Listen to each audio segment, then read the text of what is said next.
অনেক বছর আগে পাহাড়, নদী আর বিশাল সবুজ জঙ্গলে ঘেরা এক সমৃদ্ধ রাজ্য ছিল। সেই রাজ্যের একমাত্র উত্তরাধিকারী ছিলেন রাজপুত্র অরিন্দম। তিনি ছিলেন অসাধারণ সুদর্শন, তীর ধনুকে পারদর্শী এবং অসীম সাহসী। কিন্তু তার একটি বড় দুর্বলতা ছিল।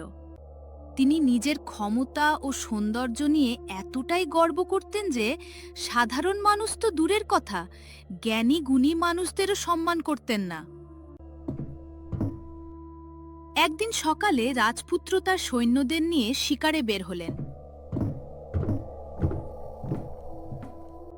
বনের গভীরে হরিণের পেছনে ছুটতে ছুটতে তিনি একটি বিশাল বটগাছের নিচে ধ্যানরত এক বৃদ্ধ মহর্ষিকে দেখতে পেলেন। এই বৃদ্ধ, তুমি কে? আমার শিকারের পথে বসে আছো কেন?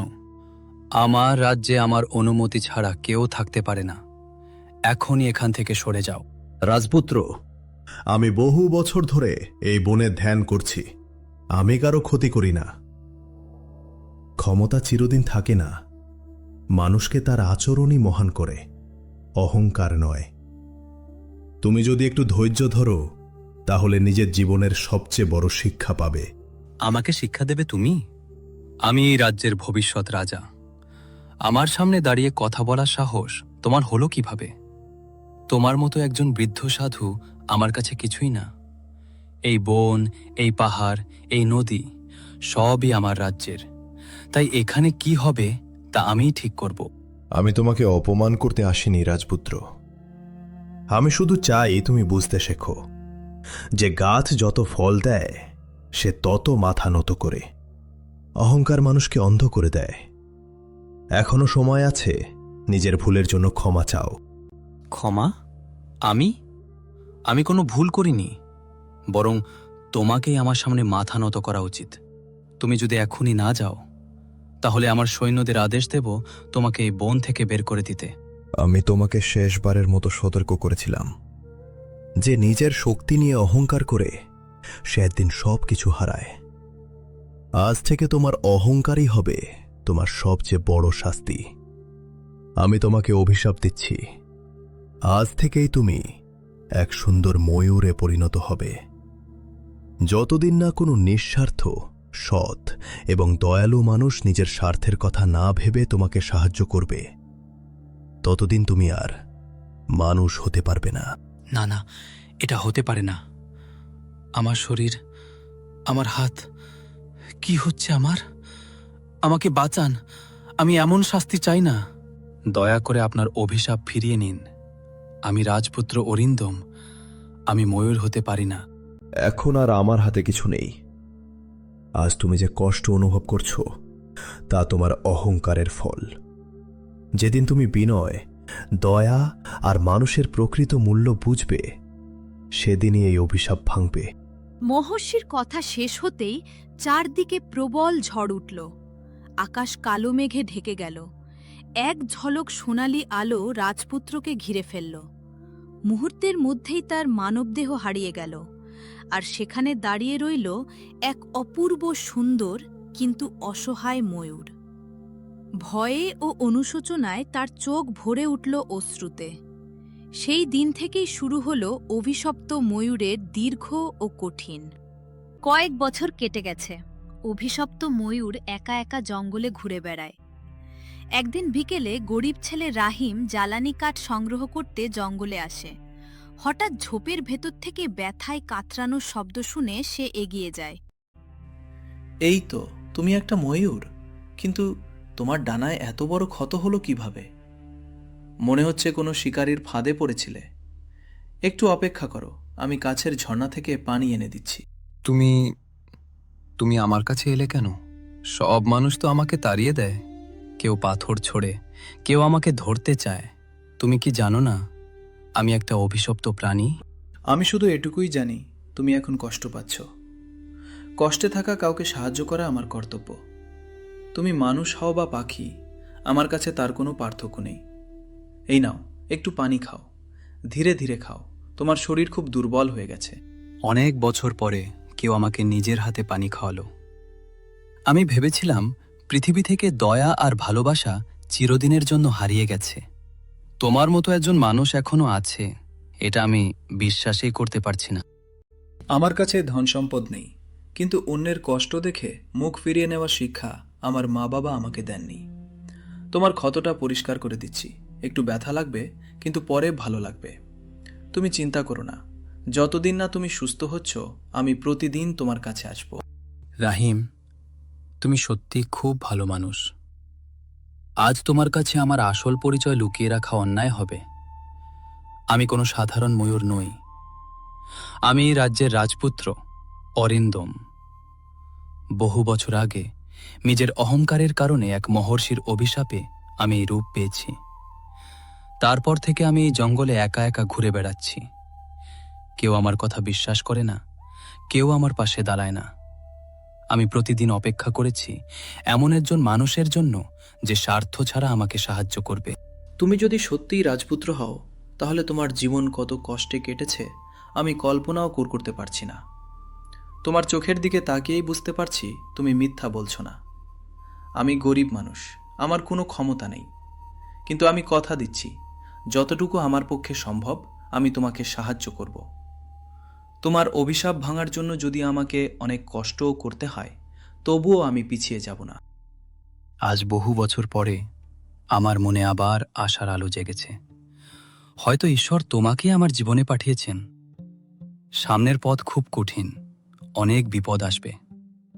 তবুও যদি তুমি সাহস হারিয়ে না ফেলো, তাহলে হয়তো একদিন আমি আবার মানুষ হতে পারবো। আমি ভয় পাই না। সত্যের পথে চললে ঈশ্বর অবশ্যই সাহায্য করেন। চলো, আজ থেকে আমরা একসঙ্গে লড়াই শুরু করি। আমি কথা দিলাম শেষ পর্যন্ত তোমাকে একা ছেড়ে যাব না। অভিশপ্ত ময়ূরের কথা শুনে রাহিম জঙ্গলের গভীরে অবস্থিত প্রাচীন গুহায় পৌঁছালে। সেখানে বহু শতাব্দী ধরে বাস করতেন শক্তিশালী জাদুকর ঋষভ। তিনি জানতেন অভিশাপ ভাঙতে হলে শুধু সাহস নয়, একটি পবিত্র হৃদয়ও দরকার। স্বাগতম রাহিম। আমি জানতাম একদিন তুমি এখানে আসবে। অভিশপ্ত রাজপুত্র অরিন্দমকে মুক্ত করতে চাও, তাই তো? কিন্তু মনে রেখো, এই কাজ কোনো সাধারণ মানুষের পক্ষে সম্ভব নয়। যে মানুষের হৃদয়ে লোভ, ভয় কিংবা স্বার্থপরতা থাকে, সে কখনো এই পথের শেষ পর্যন্ত পৌঁছাতে পারে না। তোমাকে তিনটি কঠিন পরীক্ষায় উত্তীর্ণ হতে হবে। প্রথম পরীক্ষা হবে লোভের, দ্বিতীয় পরীক্ষা সাহসের, আর শেষ পরীক্ষা হবে দয়ার। যদি একটি পরীক্ষাতেও ব্যর্থ হও, তাহলে শুধু অভিশাপই ভাঙবে না, তুমিও এই জঙ্গল থেকে জীবিত ফিরে যেতে পারবে না। তুমি কি এখনো প্রস্তুত? আমি গরিব, আমার কাছে হারানোর মতো কিছুই নেই, কিন্তু আমি কাউকে কষ্টে ফেলে ফিরে যেতে পারবো না। যদি আমার জীবন দিয়েও একজন নির্দোষ মানুষকে মুক্ত করা যায়, তাহলে সেই জীবন সার্থক হবে। আমি আপনার সব পরীক্ষা দিতে প্রস্তুত। তাহলে শুরু হোক প্রথম পরীক্ষা। এই দরজার উপরে অসংখ্য সোনা, হীরা, মণিমুক্তা আর অমূল্য ধনরত্ন রয়েছে। তুমি চাইলে এগুলো সব নিজের করে নিতে পারো, কেউ তোমাকে বাধা দেবে না। কিন্তু যদি একটিও মুদ্রা নিজের জন্য স্পর্শ করো, তাহলে পরীক্ষায় ব্যর্থ হবে। এত সোনা দিয়ে আমি বড় বাড়ি বানাতে পারতাম, আমার মা বাবার সব কষ্ট দূর হয়ে যেত, কিন্তু এই সম্পদ আমার নয়। অন্যায়ভাবে পাওয়া ধন কখনো সুখ এনে দেয় না। আমি শুধু রাজপুত্রকে বাঁচাতে এসেছি, ধনী হতে নয়। খুব ভালো, তুমি প্রথম পরীক্ষায় সফল হয়েছ। এবার দ্বিতীয় পরীক্ষা। হঠাৎ গুহার চারদিকে আগুন জ্বলে উঠল। বিশাল এক ভয়ঙ্কর দানব হাতে তলোয়ার নিয়ে রাহিমের সামনে এসে দাঁড়ালো। এই দানব তোমার সাহস পরীক্ষা করবে। ভয়ে যদি তুমি পালিয়ে যাও, তাহলে সব শেষ। আমি জানি সত্যের পথে চললে ভয়কে জয় করা যায়। আমি পালাবো না। আমার মৃত্যু হলেও আমি আমার কথা রাখব। যে নিজের ভয়কে জয় করতে পারে, তাকে কোনো শক্তিই হারাতে পারে না। রাহিম দৃঢ়ভাবে দাঁড়িয়ে থাকতেই দানবটি ধীরে ধীরে ধোঁয়ার মতো মিলিয়ে গেল। বাবা, 3 দিন ধরে আমি কিছু খাইনি। আমার খুব ক্ষুধা লেগেছে। তোমার কাছে যদি সামান্য খাবারও থাকে, আমাকে দাও। হয়তো এটাই হবে আমার জীবনের শেষ খাবার। এটাই আমার শেষ রুটি। আমি জানি এটা দিলে আজ আমিও না খেয়ে থাকব, কিন্তু তোমার অবস্থা আমার চেয়েও খারাপ। ক্ষুধার্ত মানুষের মুখে খাবার তুলে দেওয়ার চেয়ে বড় কাজ আর কিছু নেই। এই নিন, আপনি সবটুকু খেয়ে নিন। রাহিম, তুমি শুধু আমাকে খাবার দাওনি, মানুষের প্রতি তোমার ভালোবাসার প্রমাণও দিয়েছ। মুহূর্তের মধ্যে বৃদ্ধ ভিক্ষুক উজ্জ্বল আলোয় মিলিয়ে গেলেন। জাদুকর ঋষভ সেখানে উপস্থিত হলেন। অভিনন্দন রাহিম। ওই বৃদ্ধ ভিক্ষুক আসলে আমারই সৃষ্টি করা একটি পরীক্ষা ছিল। তুমি লোভকে জয় করেছ, ভয়কে জয় করেছ, আর সবচেয়ে বড় কথা, নিজের ক্ষুধার চেয়েও অন্যের কষ্টকে বড় মনে করেছ। এমন হৃদয় খুব কম মানুষের থাকে। এই নাও, এই জাদুর সোনালী পালক। এটি সাধারণ কোনো পালক নয়, এটি অভিশপ্ত রাজপুত্র অরিন্দমকে মুক্ত করার একমাত্র উপায়। এটি খুব সাবধানে নিয়ে যাও। মনে রেখো, সামনে আরও বড় বিপদ তোমার জন্য অপেক্ষা করছে। জাদুকর ঋষভের কাছ থেকে সোনালী জাদুর পালক নিয়ে রাহিম দ্রুত জঙ্গলের পথ ধরে অভিশপ্ত ময়ূরের কাছে ফিরছিল। ঠিক তখনই রাজ্যের লোভী মন্ত্রী দুর্জয় কয়েকজন সৈন্য নিয়ে তার পথ আটকে দাঁড়ালো। অবশেষে তোমাকে খুঁজে পেলাম রাহিম। আমি অনেকক্ষণ ধরেই তোমার উপর নজর রাখছিলাম। তুমি যা হাতে নিয়ে যাচ্ছ সেটা কোনো সাধারণ পালক নয়। আমি জানি ওই জাদুর পালক দিয়ে অভিশপ্ত ময়ূর আবার রাজপুত্র অরিন্দমে পরিণত হবে। সেটা আমি কখনোই হতে দেব না, কারণ রাজপুত্র ফিরে এলে আমার সব স্বপ্ন শেষ হয়ে যাবে। আমি বহু বছর ধরে এই রাজ্য নিজের দখলে নেয়ার পরিকল্পনা করছি।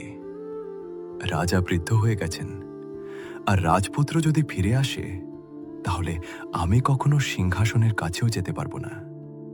তাই ভালোই ভালোই জাদুর পালকটা আমার হাতে তুলে দাও। মন্ত্রী দুর্জয়, আপনার মুখেই আপনার আসল পরিচয় বেরিয়ে এসেছে।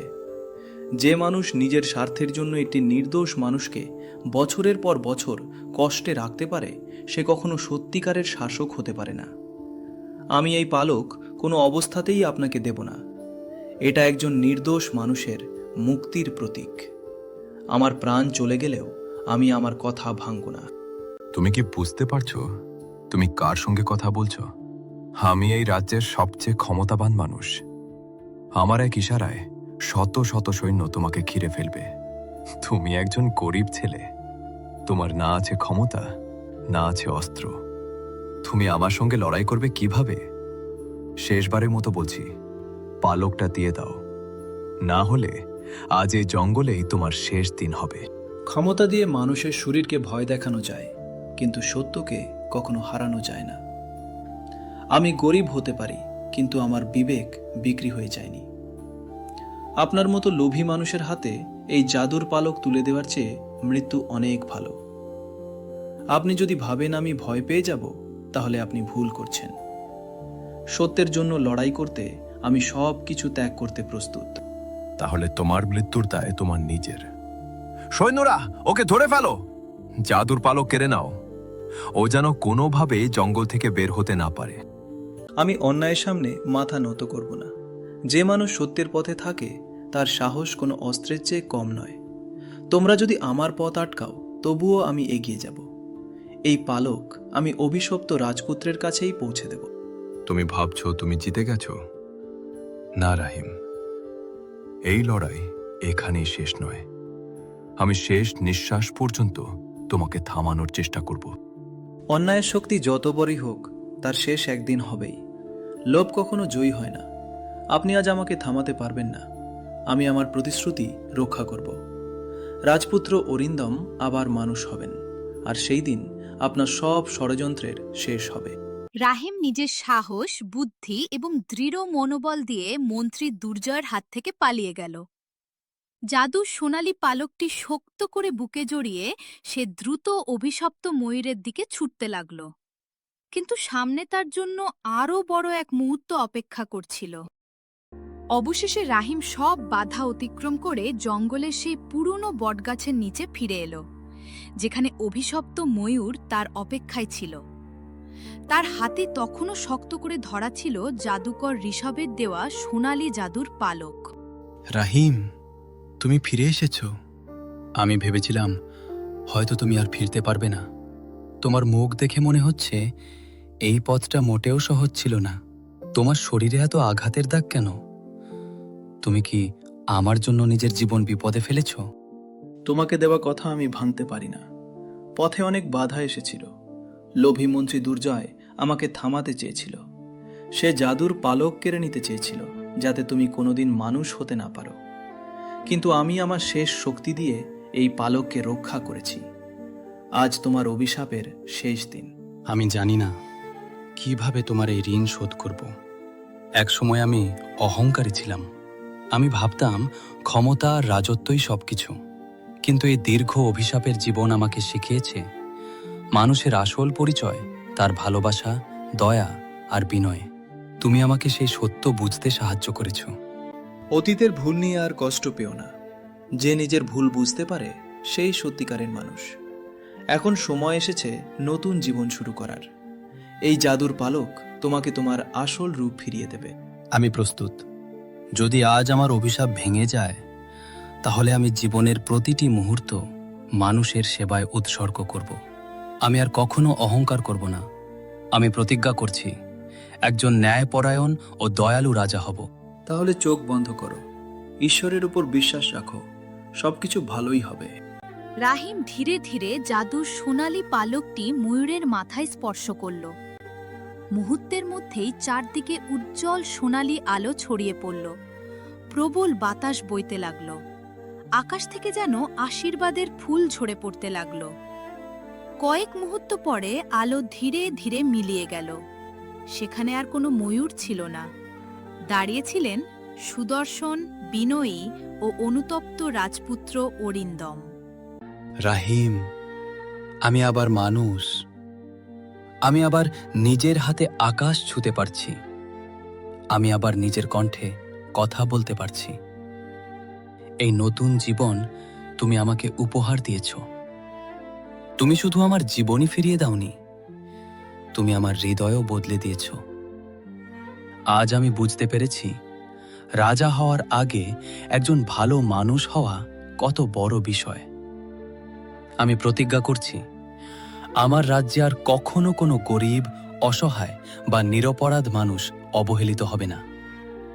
আমি তোমাকে কখনো ভুলব না রাহিম। তুমি আমার ভাইয়ের মতো।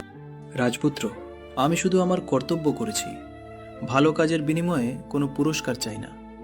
আপনি যদি আপনার প্রতিজ্ঞা রাখেন, যদি মানুষের সেবা করেন, যদি ন্যায়ের পথে রাজ্য পরিচালনা করেন, তাহলেই আমার সব পরিশ্রম সফল হবে। আজ আপনার মুক্তি আমার সবচেয়ে বড় আনন্দ। রাজপুত্র অরিন্দমকে সঙ্গে নিয়ে রাহিম রাজপ্রাসাদে ফিরে এলো। বহু বছর পরে নিজের ছেলেকে দেখে রাজা ও রানী আবেগে ভেঙে পড়লেন। রাজপ্রাসাদ আনন্দে মুখর হয়ে উঠল। অরিন্দম, সত্যিই কি তুমি আমার ছেলে? এত বছর ধরে প্রতিটি সকাল আমি এই আশায় কাটিয়েছি যে একদিন তুমি ফিরে আসবে। আজ ঈশ্বর আমার সেই প্রার্থনা শুনেছেন। আমি তোমাকে ফিরে পেয়েছি, এটাই আমার জীবনের সবচেয়ে বড় আনন্দ। আর রাহিম, তুমি শুধু আমার ছেলেকে ফিরিয়ে আনোনি, তুমি এই রাজ্যের ভবিষ্যৎও রক্ষা করেছ। আজ থেকে তুমি এই রাজপরিবারের একজন সম্মানিত সদস্য। আমার সন্তান, তোমাকে ছাড়া এই প্রাসাদটা যেন শূন্য হয়ে গিয়েছিল। প্রতিদিন তোমার জন্য আমি প্রার্থনা করেছি। আজ তোমাকে নিজের চোখে দেখে মনে হচ্ছে আমি নতুন জীবন ফিরে পেয়েছি। রাহিম, তোমার এই উপকার কোনোদিন শোধ করা যাবে না। তুমি আমাদের পরিবারের জন্য আশীর্বাদ হয়ে এসেছো। পিতা, মাতা, আমি আমার ভুল বুঝতে পেরেছি। একসময় আমি অহংকারে অন্ধ হয়ে গিয়েছিলাম। আমি মানুষের সম্মান করতে জানতাম না। কিন্তু দীর্ঘ অভিশাপের জীবন আমাকে শিখিয়েছে ক্ষমতা নয়, ভালোবাসা, বিনয় এবং দয়াই একজন মানুষকে মহান করে। রাহিম না থাকলে আমি কোনোদিন ফিরে আসতে পারতাম না। সে নিজের জীবনের ঝুঁকি নিয়ে আমাকে মুক্ত করেছে। আজ থেকে আমি প্রতিজ্ঞা করছি আমি আর কখনো অহংকার করব না। আমি ন্যায়, দয়া আর সত্যের পথে এই রাজ্য পরিচালনা করব।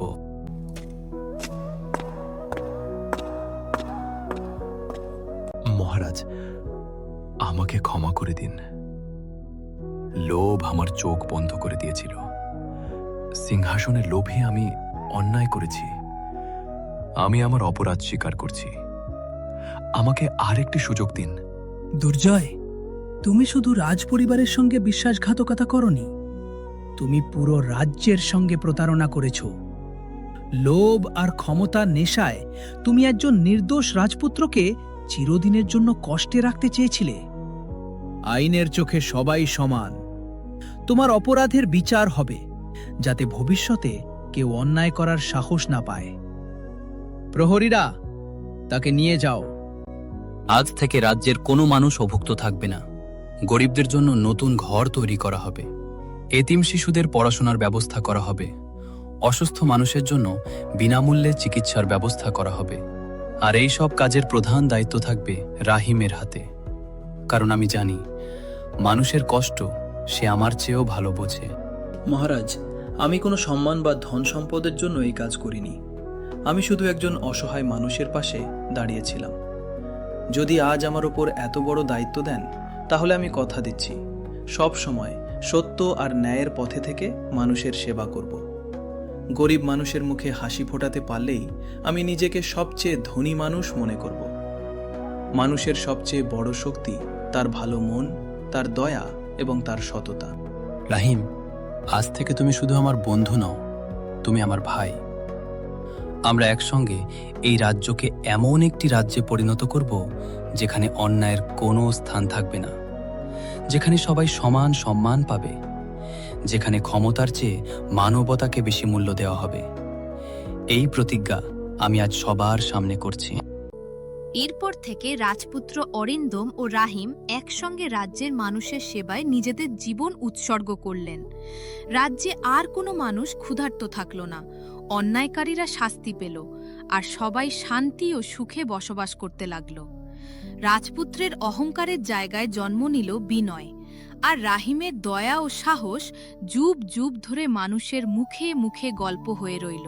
অহংকার মানুষকে পতনের দিকে নিয়ে যায়, কিন্তু দয়া, সততা, সাহস এবং বিনয় শেষ পর্যন্ত বিজয় এনে দেয়।